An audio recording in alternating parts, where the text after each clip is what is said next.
مائیں بہنیں بیٹیاں بھائیوں سلام علیکم ورحمۃ اللہ وبرکاتہ۔ اللہ سبحانہ وتعالیٰ کا شکر ادا کرتے ہیں کہ برادر عزیز ناظر تقوی نے قائد ملت جعفریہ کے حکم پر ایک چھوٹی سی تحفظ عزاداری کانفرنس کا انعقاد کیا ہے، اور الحمدللہ میں ان کی ٹیم کو، جے ایس او کو، جعفر یوتھ کو، انتظامیہ کو اور ہر وہ کسی شخص نے کہ جس نے کسی طرح بھی ساتھ دیا ہو اس سے اتنا کہوں گا، ہم سے اجر کی توقع مت کرنا، اجر مادر حسین دیں گے تمہیں۔ اور اتنی دور دور سے آئے ہوئے عزاداروں مبارک ہو تمہیں، تمہارا ایک ایک قدم عبادت حساب ہوا، اور جب تک تمہارے ان قدموں کے اٹھنے کی وجہ سے عزاداری کو دوام ملا تمہیں ثواب ملتا رہے گا۔ تھکتے تو ہیں ہم، لیکن ہم اپنے کاموں میں تھکتے ہیں، حسین کے نام پر نہیں تھکتے۔ ہر ایک کے دل میں ایک دھڑکن ہے، محرم کا چاند نظر آئے عزاداری شروع کریں۔ کچھ لوگ سمجھتے تھے کہ عزاداری کو محدود کریں گے تاکہ لوگ آہستہ آہستہ عزاداری کو چار دیواری میں لے جائیں، لیکن انہیں معلوم نہیں ہے تم عزاداری کو محدود کرنے کے لیے دھماکے کرتے رہے، ہمارے مومنین عزاداری زیادہ سے زیادہ کرتے رہے۔ عاشورہ کا دھماکہ ہوا، مومنین شہید ہوئے، ہر مومن کے لیے مجلس ہو گئی۔ اربعین کا دھماکہ ہوا، کچھ ہماری بدقسمتی کے 2 سیکنڈ سے بچ گئے، مومنین شہداء کی مجلسیں کرتے رہے۔ مسجد حیدری، مسجد علی رضا، گلگت، بلتستان، کہاں کے میں نام لوں، یہ پاکستان ہمارا ملک ہے، اور اے قائد اعظم محمد علی جناح، آپ کی قبر کی طرف احترام سے اشارہ کر کے شکایت کرتا ہوں کہ یہ حکومت سمجھتی ہے کہ یہ ہمارے منہ کو بند کر سکتے ہیں۔ قائد اعظم مادر حسین کی قسم کھا کے کہتے ہیں ہم عزاداری کے سلسلے میں ایک قدم پیچھے نہیں ہٹیں گے۔ لبیک یا حسین، لبیک یا حسین، لبیک یا حسین، لبیک یا حسین۔ اور میں تو فخر سے یہ بات کہتا ہوں میں اس قبیلے سے ہوں جس قبیلے سے قائد اعظم ہے، اور قائد اعظم محمد علی جناح نے نہ صرف ہمیں بلکہ تمام عقیدہ والوں سے کہا تھا کہ تم اپنے مسلک کی عبادتوں کو آزادی سے انجام دے سکتے ہو۔ مجھے حکومت بتائے کیوں انہوں نے پنجاب کے عزاداروں پہ اتنی ایف آئی آر کاٹی؟ ارے تم سمجھتے ہو ہم پہ ایف آئی آر کاٹ رہے ہو؟ میں ایک بہت اہم بات کہنے چاہ رہا ہوں، اور اگر سمجھ آئے تو پھر کھڑے ہو کے جواب لوں گا، بیٹھ کے جواب نہ دیجیے۔ علماء کرام، مولانا شنشن نقوی صاحب، ناظر صاحب، نظفی صاحب، باقی علماء، میری بات کو سنیے، آیا میں غلط کہتا ہوں مجھے فوراً ٹوک دیجیے۔ نوکر جو ہوتا ہے وہ آقا کی اطاعت کرتا ہے، اور اگر آقا کی اطاعت میں نوکر کے اوپر پرچہ کاٹا جائے تو نوکر پہ پرچہ نہیں ہوتا ہے۔ ہم رسول اکرم، ان کی بیٹی والدہ حسین جناب زہرا امیر المومنین اور اہل بیت کے بتائے ہوئے طریقے پر عزاداری برپا کرتے ہیں، اپنی طرف سے کچھ نہیں کرتے۔ اگر تم نے ہم پر پرچے کاٹے ہیں تو یہ ہم پہ نہیں کاٹے، یہ رسول اکرم پہ کاٹے گئے۔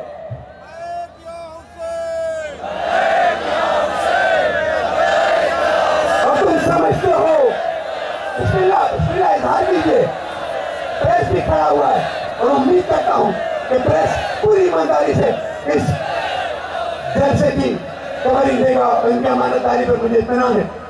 یاد رکھیے گا ارباب اقتدار، تم سمجھتے ہو کہ ہماری عزاداریوں کو محدود کرو گے تو اس سے تمہیں کوئی فائدہ ہوگا؟ نہیں، عزاداری اور لبیک یا حسین وہ چیز ہے جس نے ہر زمانے میں ظالموں کو اس طرح سے روندا ہے جس طرح سے بلڈر زمین کو رون دیتا ہے۔ بھول جاؤ